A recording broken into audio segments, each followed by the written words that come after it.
자, 오늘 이제 행정법 여러분이랑 시작하는데요. 행정법은 여러분 소송법을 먼저 볼 거예요. 그래서 여러분들 어디로 가냐면, 자, 교재.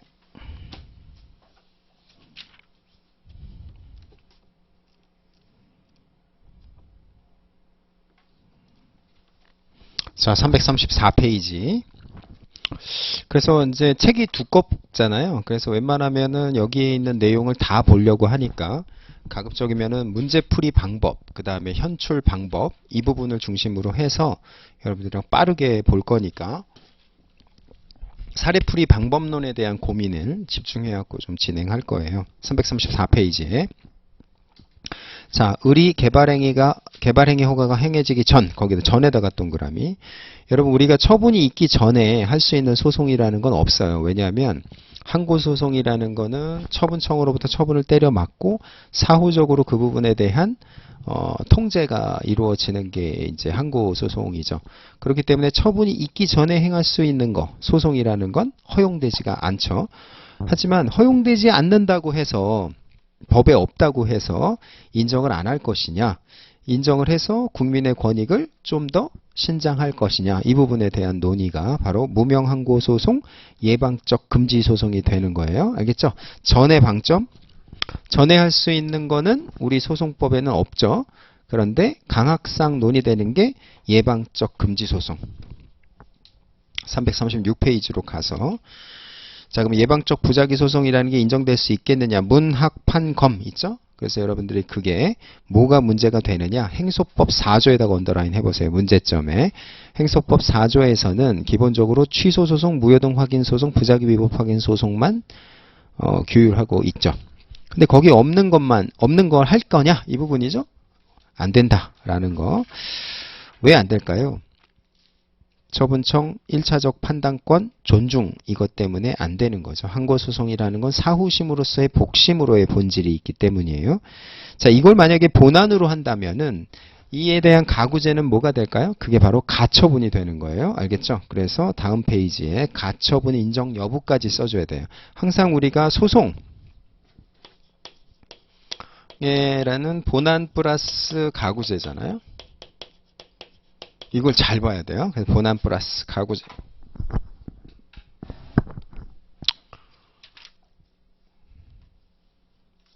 자, 근데 339페이지에 자, 저지 언더라인 해보세요. 대통령의 임명행위를 저지에다가 언더라인.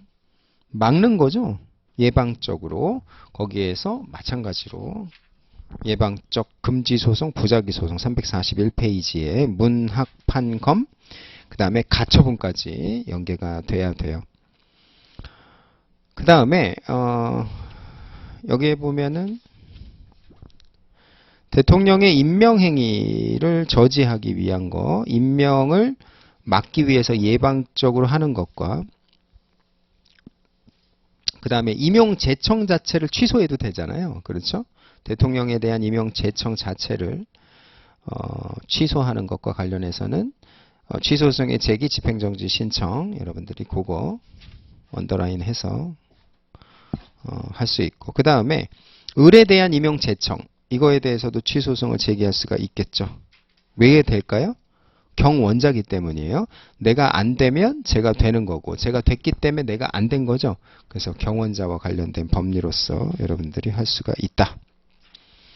여러분들 그 다음에 344페이지에 3번에 관련 청구 병합 신청 있죠? 그 부분에 대해서도 뭘 쓸 줄 알아야 돼요? 관련 청구 병합이라는 부분.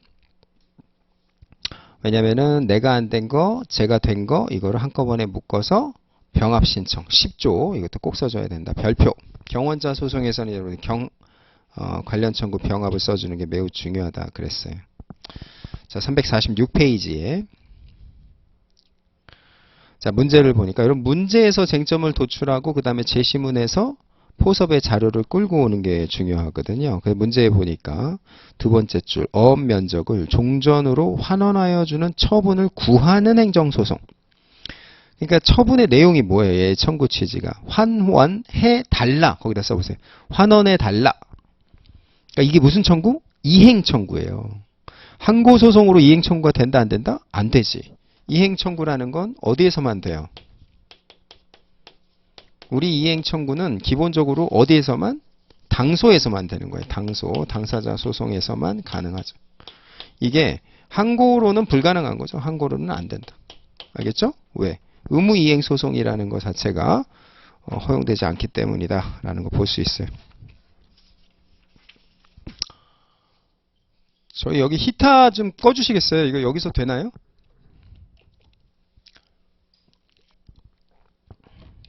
자, 그래서 의무이행 소송에 대한 논의를 할 수가 있고요. 그 다음에 346페이지에 자, 관할행정청의 면허, 면적 축소와 관련된 법령의 취소 언더라인 해보세요. 법령의 취소. 자, 법령의 취소와 관련된 부분은 여러분들이 어떻게 접근해야 돼요? 우리 헌법에서 배웠잖아. 그러니까 헌법 107조 2항을 기반으로 해서 구체적 규범 통제 재판의 전제성, 헌법적 논의까지 여러분들이 풍부하게 써줘야죠. 변시니까. 그렇죠? 그래서 구체적 규범 통제의 관점에서 법령 자체에 대한 날 것 그대로의 항고소송은 된다 안 된다? 안 되는 거지. 다만 처분적 법규라면 가능할 수 있다. 이 부분도 여러분들이 담아내야 되겠어요. 자, 350페이지 한번 가볼까요? 자, 얘가 뭐가 문제가 되냐면 가배 청구가 허용될 수 있는지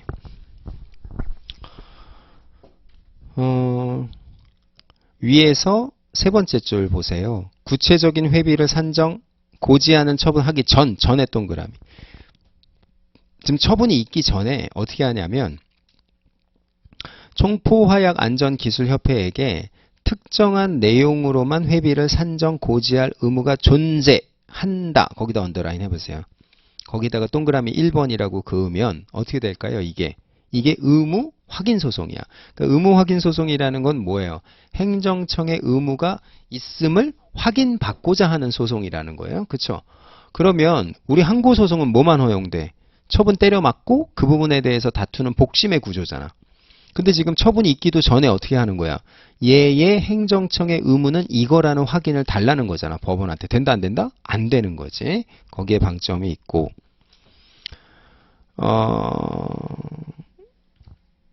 그 다음에 가백에는 총포도검 화약류 안전관리에 관한 법령에 근거한 장래 회비납부 부분과 부존재 한다는 회비납부 채무 부존재 확인 청구 언더라인. 이거는 무슨 소송이에요? 공법상의 의무가 없다라는 소송이잖아. 당소 써보세요. 당사자 소송. 당소죠. 당소. 이거는 그러니까 무슨 소송이에요? 부존재 확인 소송이지. 그럼 여러분들이 이제 중요한 게 자, 당소에서 내가 부존재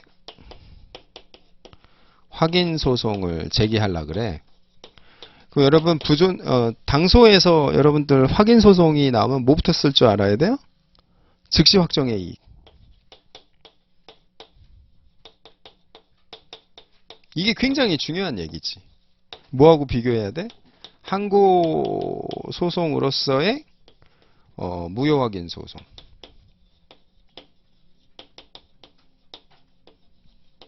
그렇죠. 항고 소송의 무효 확인 소송은 어때? 이때는 이게 확인해서의 확인이 아니야. 그래서 여기는 즉시 확정의 이익이 필요 없지.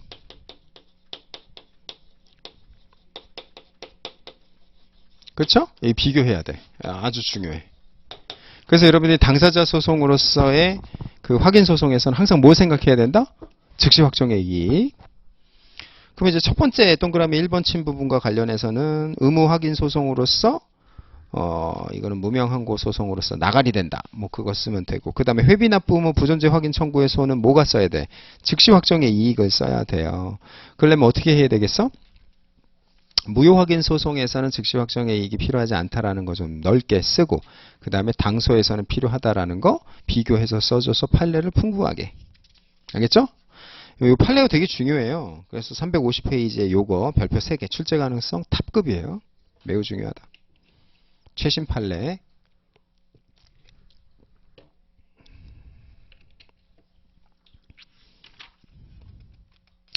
그 다음에 이제 취소 소송과 무효 확인 소송의 관계 관련된 부분.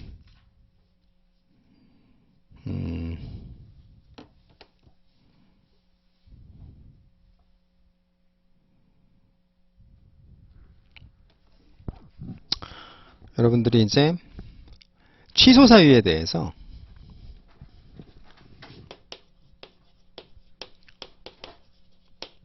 무효 확인 소송, 취소 판결 가능하지? 그쵸? 가능하잖아. 근데 여기서 중요한 게 뭐야? 얘가 안날로부터 90일 이내에 제기가 돼야 돼. 그치? 만약에 90일 바뀌면 어떻게 돼? 그러면 기각 판결이야. 왜? 중대명백설에 따라서 취소와 무효의 구별은 기승전 전의 문제이기 되니까 이게 되게 중요하죠. 이게 어디에 박혀 있어? 행서규칙 16조에 입법적으로 확인이 됐지. 소변경 필요하지 않아. 필요하지 않아? 그냥 취소 판결 때리는 거야.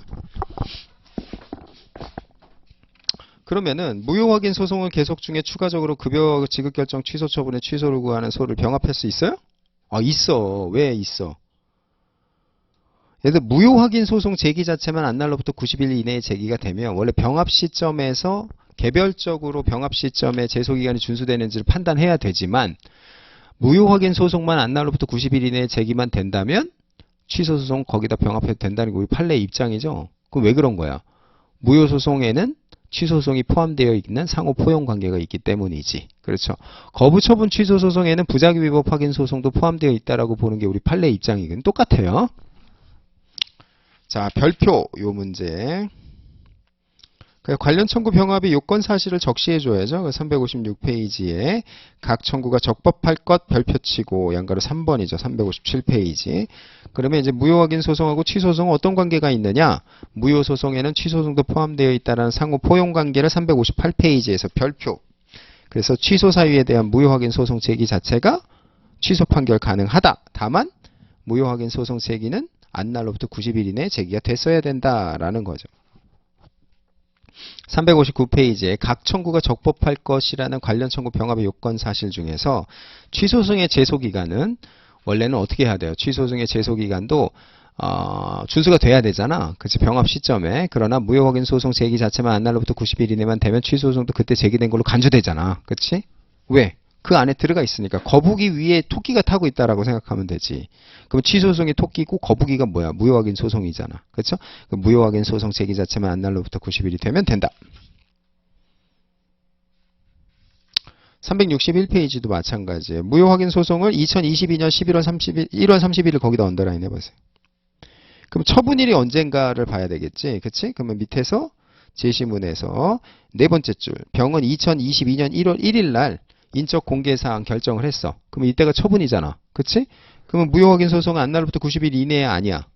이내지. 그러면 취소 소송은 아무 때나 병합해도 돼. 5만 년 뒤에 병합해도 된단 말이야. 뭐 말이 그런 거지. 알겠죠? 굉장히 중요하다. 366페이지. 자, 여러분들이 거기에 입법활동비라고 돼 있어. 입법활동비 120만원 거기다 별표. 그렇죠? 여러분 이게 변시 문제죠? 그러면 국가한테 달라고 하는 돈 중에 이건 어떻게 되어 있는 거야? 법에서 이미 구체적으로 메이드 되어 있는 거지. 거기다 쓰세요. 구체적 메이드. 그 얘기는 뭐야? 무슨 청구권? 구체적 청구권 써보세요. 구체적 청구권. 구체적 청구권이니까 어떻게 해야 돼? 대한민국한테 곧바로 지급청구소송을 제기해야 되겠지? 그러면 367페이지에 누구를 동그라미 쳐보세요. 누구는 누구를 대상으로 해야 돼? 국회야 대한민국이야. 국회가 계좌가 있어? 없잖아. 대한민국 쓰고 어떤 소송? 지급청구소송, 당소 쓰면 되겠지. 그러면 일반론으로 깔아야 될 건 뭐가 있을까요? 368페이지 가가지고 민소와 당소 구별, 항고와 당소 구별, 그다음 당소 이렇게 하고 피고적격, 당소 39조에 있죠? 그렇게 해서 써주면 되는 거예요. 뭐 이 정도 속도 괜찮죠? 책이 두껍기 때문에 여러분들 빨리빨리 나가. 이거 여러분들 이 사례만 요거만 다 보잖아요? 수석이야 수석. 다 보기가 어렵죠. 여러분 변시 책의 트렌드하고 전혀 맞지 않는. 그렇지만 여러분들이 이게 중복되는 문제를 제시문의 사항별로 다르게 한 것도 있기 때문에 371페이지에 당사자 능력. 여러분 민사소송에서 당사자 능력은 뭐가 있어야 돼? 인격체여야 되잖아. 도롱뇽 할 수 있어 없어? 없잖아. 민소에서. 행소도 똑같이 민사소송을 준용하니까. 그럼 예를 들어서 학생회는 여러분 뭐야? 민사적으로 표현하면 학생회. 비법인 사단이잖아. 등기를 안 했으니까. 그럼 얘 당사자 능력이 있어 없어? 민소에 있지. 몇 조? 52조에 있잖아. 비법인 사단도 당사자 능력이 있죠? 어떤 경우에? 대표자의 정함이 있고 대외적 활동만 하면 되잖아. 판례 입장이 그거니까. 그래서 총학생회는 그러면은 대표자가 있어? 학생회장이 있고. 그 다음에 대외적 활동 하나? 하잖아. 그러니까 이건 당사자 능력이 있는 거야. 근데 이제 그 부분에 대해서 원고적격 언더라인 해보세요. 총학생회 원고적격. 원고적격 검토하기 전에 총학생회에다가 동그라미 치고 원고적격의 성결 문제를 뭐부터 검토해야 돼? 당사자 능력부터 검토해야지. 그러면 총학생회가 여러분이 이 사안에 대해서 원고적격이 인정되기 위해서는 어떻게 해야 돼요? 근거법규, 관계법규에서 개별적, 직접적, 구체적으로 보호하고 있는 이익이 있는지 여부를 봐야지. 그렇죠? 그래서 있으면 어떻게 되는 거야? 있으면 원고가 되는 거지. 있다 없다? 있지. 여기서 제일 중요한 헌법적인 조문이 뭘까요, 여러분? 대학의 자율권과 관련된 구체적 기본권이기 때문에 그것도 근거법규로 끌고 와야 되겠지. 자, 그래서 373페이지에 당사자 능력부터 먼저 검토, 거기 언더라인 별표. 그 다음에 374페이지에 원고적격 문제가 출제가 되면 우리 행정소송법 12조 전단의 법률상 이익의 의미에 대해서 쓰는 거죠. 그래서 학설, 권법 소적 이렇게 암기를 했었어. 그래서 권리구제설, 법률상 보호이익설, 그 다음에 소송상 보호이익설, 그 다음에 적법성 보장설 언더라인하고, 그 다음 판례는 근관 계직구라 그랬지. 근거법규, 관계법규, 개별적, 직접적, 구체적 이익이어야 된다. 그 다음에 법률상 보호이익설에 따를 때 법률은 어디서부터 어디까지 볼 거냐? 이 문제도 있잖아. 그래서 근거법규, 관계법규 보는 게 있고, 민법 있고, 그 다음에 헌법 있고, 절차규정 학설 네 번째 별표. 그렇죠? 절차규정까지 포함하고자 하는 이 학설이 굉장히 중요한 학설이다. 왜? 판례가 최근 판례 거기에다가 별표 치고, 법무사규칙, 그 다음에 이의신청 거기서 따왔기 때문이다. 376페이지에 사안에 적용해서 우리 헌법 31조 4항 별표. 행정법에서도 헌법을 잘 쓰고 헌법에서도 행정법을 잘 끌고 와야 된다 그랬죠. 그래서 헌법 31조 4항은 구체적 기본권이야? 추상적 기본권이야? 구체적 기본권이지. 왜? 이게 자유권적 기본권이잖아요. 대학의 자율권이란 말이야. 별표.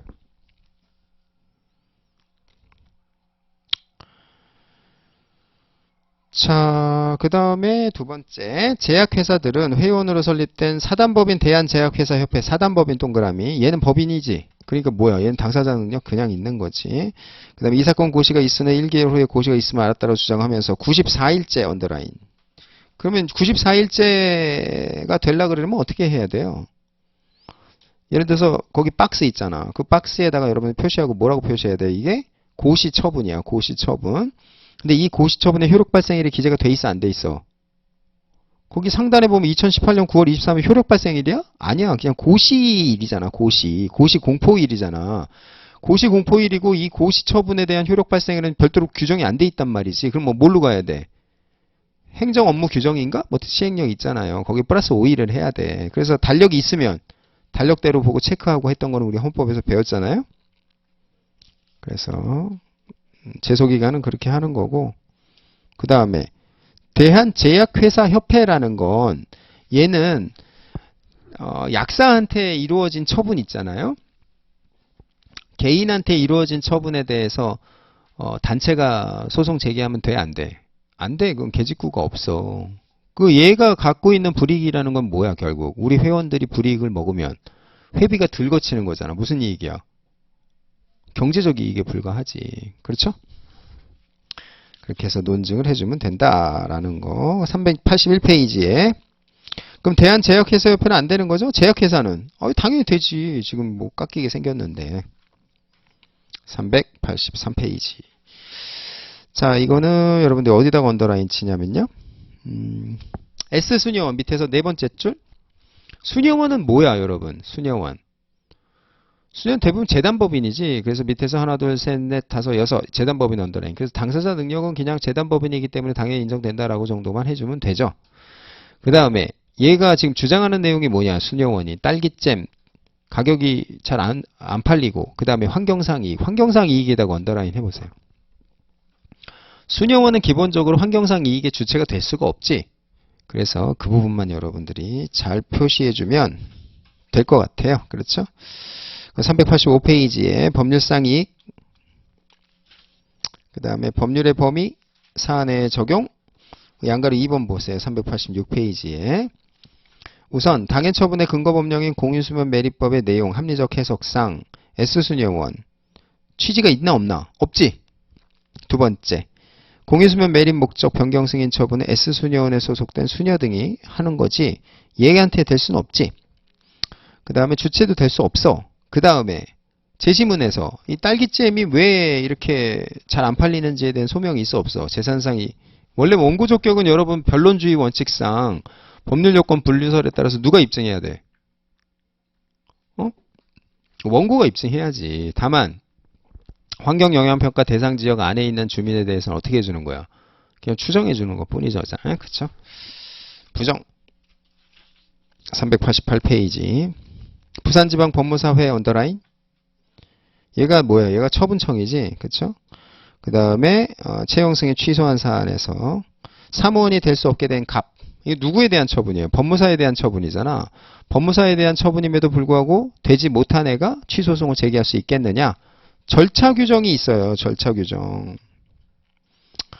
어디에 있느냐? 절차 규정이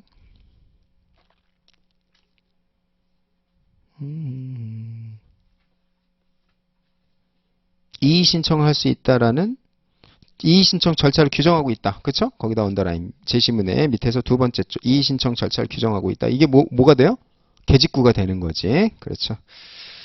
그래서 390페이지에 문제의 소재 원고 적격, 그 다음에 법률의 범위와 관련된 부분, 그 다음에 갑의 원고 적격 논증할 수가 있겠어요. 393페이지에 자, A 회사가 제기한 취소송에서 A 회사에게 원고 적격이 인정될 수 있겠느냐. 내용은 뭐냐면 조합 설립 신고가 수리된 거야. 여러분 조합이 생기면 회사 입장은 좋아 나빠?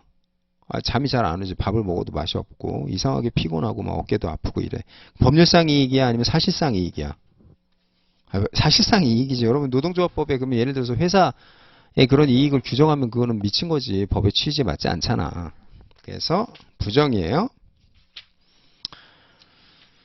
자, 이런 논증을 여러분들 할 수 있어야 되고요. 그 다음에 397페이지에 검토 및 사안에 적용에 별표하고요.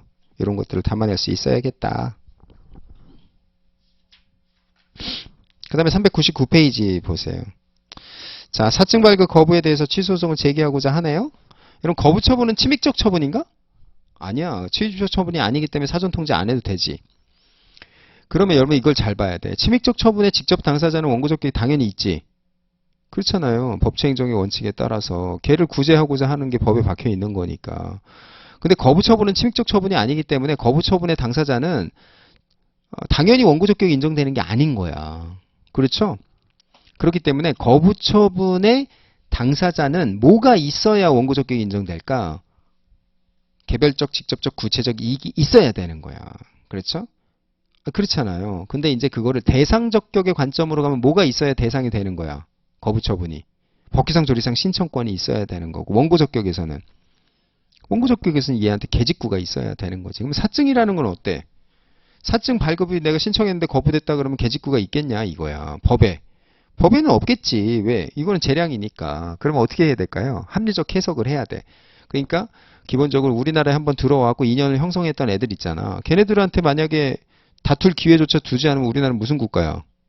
왕따지. 그러면 이제 상호주의에 반하니까. 그걸 뭐라고 표현했어? 우리 판례는. 대한민국과의 뭐라 그랬어?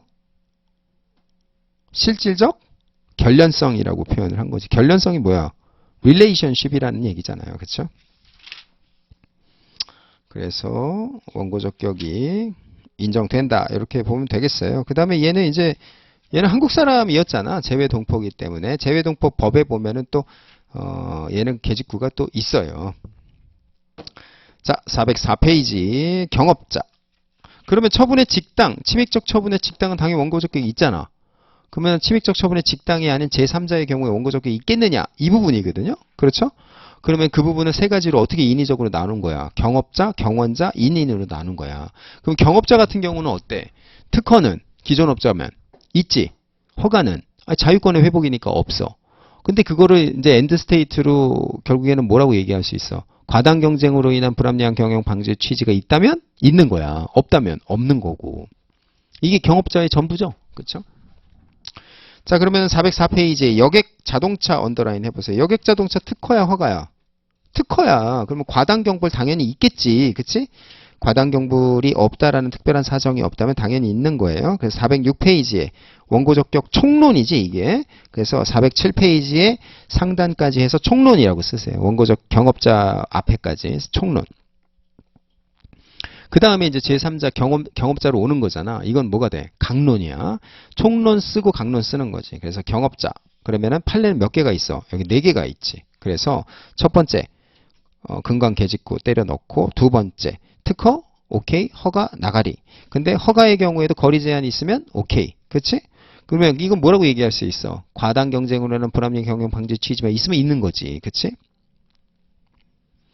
그렇기 때문에 과당경불에다가 포섭하면 되겠지? 그렇게 해서 원고적격 있다. 이렇게 할 수가 있겠어요. 자, 경업자는 그런 식으로 푸는 거예요. 여러분 알겠죠? 자, 넘어가서 414페이지 경원자. 경원자는 뭐야? 경원자는 지원, 신청, 그 다음에 누가 되고 누가 나가리 되고. 그럼 나가리 된 애가 소송 제기할 수 있지? 그럼 왜 될 수 있어, 걔는? 신청에 대한 거부잖아, 사실상. 근데 거부 처분에 얘는 뭐가 있어? 법규상 신청권이 있지? 그래서 얘는 원고적격이 당연히 있는 거야. 왜 신청하라고 했으니까. 그럼 얘가 나가리 된 거는 직당이지? 직당의 본질을 갖고 있는데 왜 얘가 나가리 된 거야? 누군가가 됐기 때문에 나가리 됐잖아. 그렇기 때문에 누군가 된 부분에 대해서도 뭐가 있는 거야? 직당으로서의 본질이 내재되어 있기 때문에 그 부분에 대해서도 법률상 이익이 당연히 있는 거지. 그럼 어떻게 할 수 있어? 타인이 된 거에 대해서 소송 제기하고 내가 안 된 거에 대해서 소송 제기하고 두 개가 다 되지. 그렇죠? 그럼 어떻게 해야 돼? 한꺼번에 묶어서 해야지. 그 관병청이지.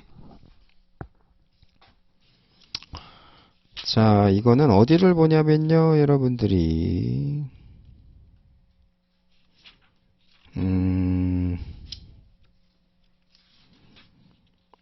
423페이지에 자, 423페이지 별표 3개 하고요. 요거 이제 모의고사로 나왔지, 우리 변시에서. 이게 뭐냐면요, 이거예요. 예를 들어서 이거 보세요. 이제 행정청이 있어. 근데 이제 갑, 을, 병이 있어. 근데 이제 병이 됐어. 을 안 됐고 갑도 안 됐어. 근데 이 시험이 뭐냐면 무슨 시험이냐면 이게 절대평가야. 그러면 경원자는 절대평가여야 돼? 상대평가여야 돼? 경원자 상대평가여야지. 절대평가는 그냥 내가 못해서 못한 거야. 제가 됐기 때문에 못한 게 아니라. 그러니까 이건 절대평가였단 말이야. 그러면 이 부분에 대해서 갑이 소송 제기할 수 있어 없어? 아니야. 얘가 잘 된 건 뭐야? 여러분 예를 들어서 여러분 객관식으로 영어도 보나? 영어 안 보죠? 객관식 절대 점수로 보는 시험이 있나 여러분? 없죠? 법조윤리 같은 거. 예를 들어서 법조윤리를 뭐 제가 잘 봐서 제가 못됐어요. 뭐 이렇게 하면은 그 또라이지. 너만 잘하면 되는 거지. 이렇게 되잖아. 그러니까 누군가 된 거에 대해서 시비 걸면 안 돼. 절대평가는 이건 안 되는 거야.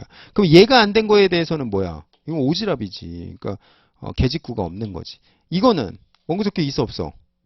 이건 있지. 내가 안 된 거니까. 왜? 이거 어려워요? 아니 얘 입장에서 내가 안 됐잖아. 그럼 원고적격 있는 거지. 이거는 오지랖이야. 이거는 어그로지. 얘가 된 거 가지고 왜 시비를 걸어? 그 문제예요. 423페이지 별표 3개 하고 요거 출제 가능성 유력 쓰세요. 출제 가능성 유력. 그러면 425페이지에 원고적격 일반론 깔고요. 그 다음에 경원자 원고적격 426페이지에서 여기 1번부터 판례 몇 번까지? 4번까지 다 때려 넣어야 돼. 알겠죠? 자, 상호 배타적 언더라인, 병합 언더라인. 그렇죠. 상호 배타적의 병합하고요. 그 다음에 협의해소의 이의, 그 다음에 명백한 법적 장애 언더라인, 관련 청구 병합 다시 한번 때려주고 사안에 적용해서 이런 것까지 포섭으로 꼭 엮어주세요. 여기 되게 중요하다. 별표 3개 사안의 적용 여러분들 다시 한번 리마인드 해주세요. 매우 중요하다. 그 다음에 경원자 요거 하고 그냥 넘어갈게요. 자, 인인소송에서 인인소송은 어디로 가냐면 자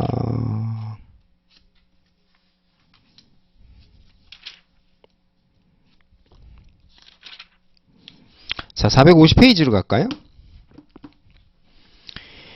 450페이지에서 자, 갑과 을 동그라미 원고적격 갑은 뭘까요? 여기 참조법령에 보니까 조례에 보니까 임급 500m 이상 떨어진 곳에 설치해야 돼. 근데 500m 이내에 살고 있으면 어떻게 되는 거야? 추정이야, 추정. 500m 이내 추정. 그쵸? 500m 밖은 어떻게 할 거야?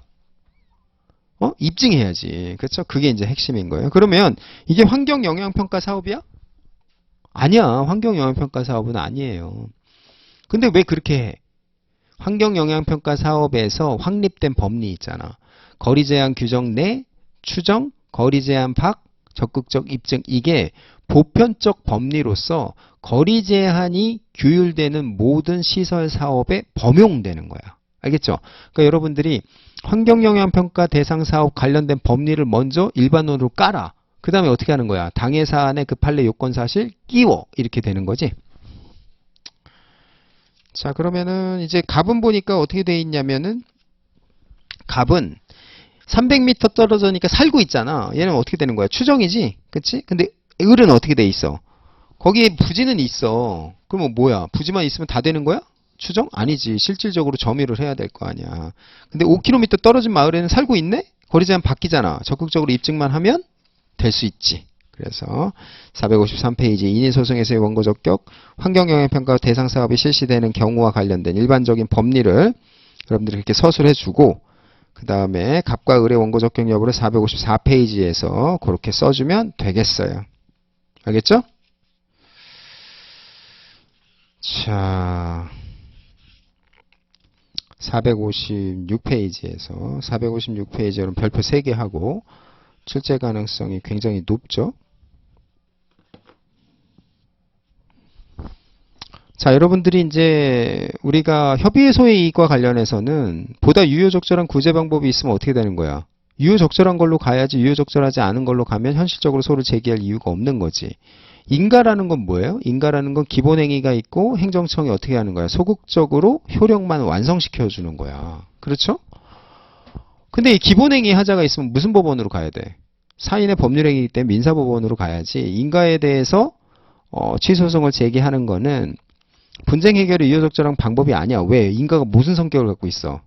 보충성을 갖고 있기 때문이지. 그러면 인가라는 걸 먼저 확정해야 되겠지? 그렇죠? 456페이지에 가보면 관리처분 계획의 인가, 이게 찐 인가란 말이지. 그렇죠? 그래서 458페이지에 관리처분 계획 인가 처분의 법적 순위, 인가로 되겠는데 왜 인가로 검토해? 형식과 실질이 다를 수가 있기 때문에 실질 인가다. 이렇게 해줘. 협의의 소의 취지, 부정되는 경우, 인정되는 경우, 소원, 해요, 부가, 권반 이렇게 해서 우리가 암기했던 내용 일반론 넣어야 되고 협의의 소의 이익에서는 핵심이 뭐가 돼요? 459페이지 인가의 보충성 거기다가 동그라미 별표.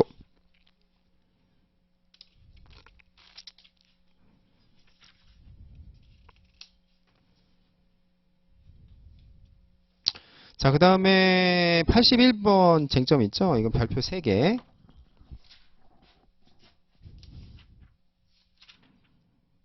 여러분 오늘은 보다 실효적인 권리구제 절차가 있는 경우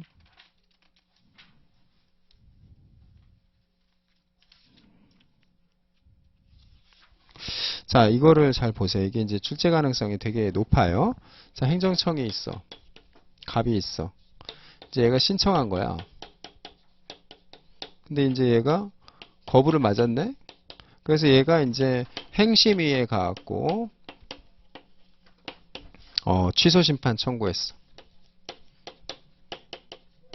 근데 얘가 인용재결했어. 근데 얘가 이제 사실은 연탄 공장이야, 연탄. 그럼 이제 누가 킹받아? 인근 주민이 킹받지. 그래서 인근 주민 을이 있어. 이제 얘가 어떻게 하는 거야? 이제 취소소송 제기한단 말이야. 그렇지? 취소소송 제기할 때 얘 원고 적격 있나? 원고 적격 있어. 뭘로 있어? 인인소송이잖아. 인인소송. 그래서 근간 개직구 해갖고 있는 거야. 그렇죠? 그 다음에 대상 적격. 재결 자체에 고유한 위법이 있어 없어? 있지. 왜 있어? 을 입장에서는 행정청 얘는 거부했으니까 잘했지. 갑자기 얘는 우리 집 아파트 앞에 연탄 공장을 얘가 지금 설 수 있게 했잖아. 얘가 죽일 놈 아니야. 재결세 고유함 위법이 있단 말이야. 그래서 원처분주의. 이것도 되는 거야.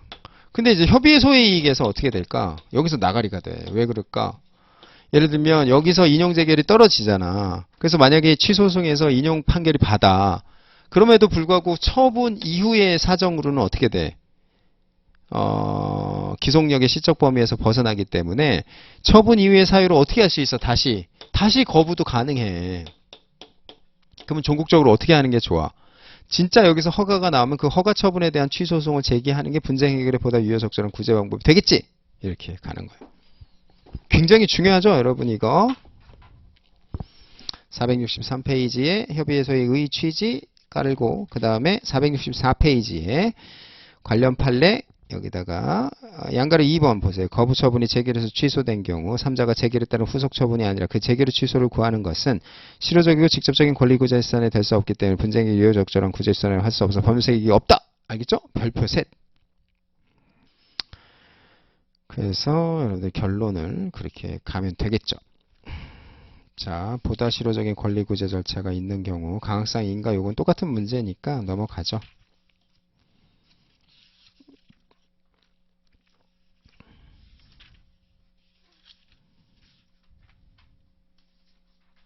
이것도 거부처분 인용재결과 관련된 똑같은 문제예요. 여기도 넘어갈게요. 473페이지.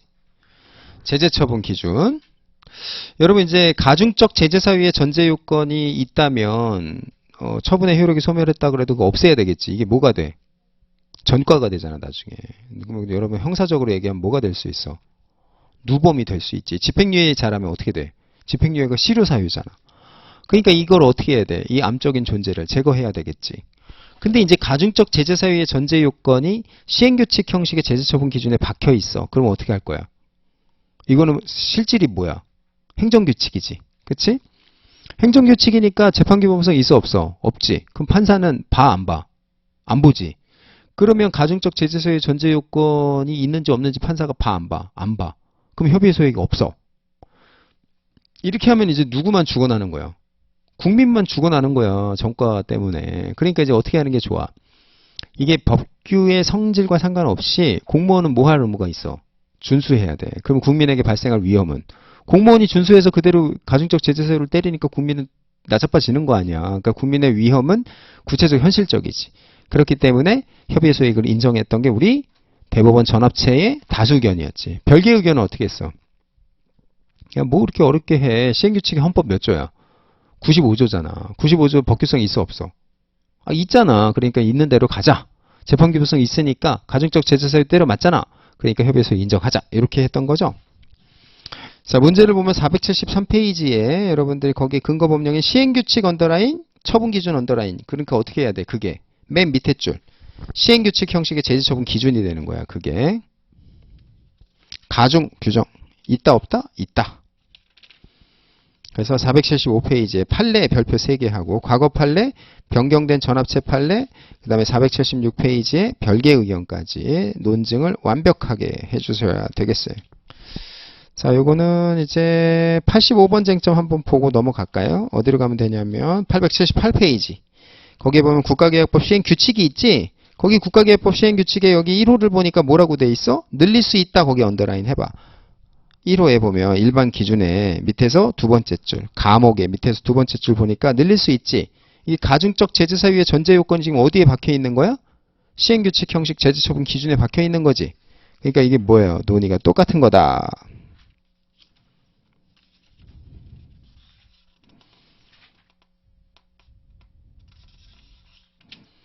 자, 그 다음에 484페이지. 자, 위법한 처분의 반복 가능성. 이건 우리가 어디서 봤지? 헌법에서 봤어. 헌재에서. 뭐라고? 반불 적사건으로 암기했잖아. 반복 가능성 있으면 어떻게 되는 거야? 협의 소익이 있고. 그거 우리가 관련 쟁점으로 뭐랑 봤지? 권사랑 봤지. 권사는 대부분 단기간에 종결되지. 원칙적으로 협의 소익이 없어. 그럼 각하할 거야? 아니야. 어떻게 해? 권사는 어때? 자꾸 때리게 되잖아. 여러분 학폭을 당해본 분 있어요? 해본 분 있나? 학폭의 가장 안 좋은 그 면이 뭐예요? 반복이잖아, 반복. 이게 반복되는 거. 왜냐하면 학폭을 하는 사람 입장에서는 그 폭력에 기한 카타르시스가 그 유년기 때 굉장히 도파민 강력한 거죠. 그렇죠? 그렇기 때문에 이게 반복 가능성이 있어. 그러니까 권사도 어떤 본질을 갖고 있어? 국민의 마상을 입히잖아. 그치? 그러니까 이게 반복 가능성이 있는 거야. 권사, 반복 가능성, 그래서 어떻게 해요? 협의회 소위 인정했던 그 법리. 자, 그거를 여러분 어디서 가서 보냐면요. 484페이지에, 484페이지 말고, 494페이지. 거기 보면 간판 제거 조치 언더라인 해보세요. 간판 문제에다가 간판 제거 조치를 보고 여러분들이 뭘 떠올려야 돼? 이게 권사야. 거기다가 권사 써보세요. 권사. 그 다음 행정의 실효성 확보 수단으로 가면 얘는 뭐가 돼? 직접 강제 써보세요. 직접 강제 권사. 그러면 어떻게 됐어? 제거가 됐지? 종결했어. 그럼 협의 소위가 없어? 아니야. 반복 가능성이 있으니까 협의 소위 긍정. 이 문제 별표 3개. 작년 변시 모고예요.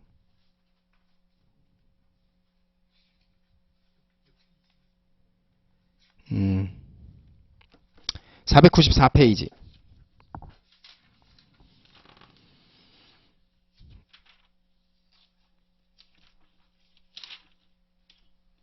그래서 여러분들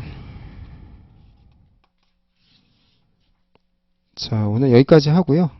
그 다음에 다음 주 월요일날 499페이지 부수적 이익 보도록 할게요. 자, 고생했어요.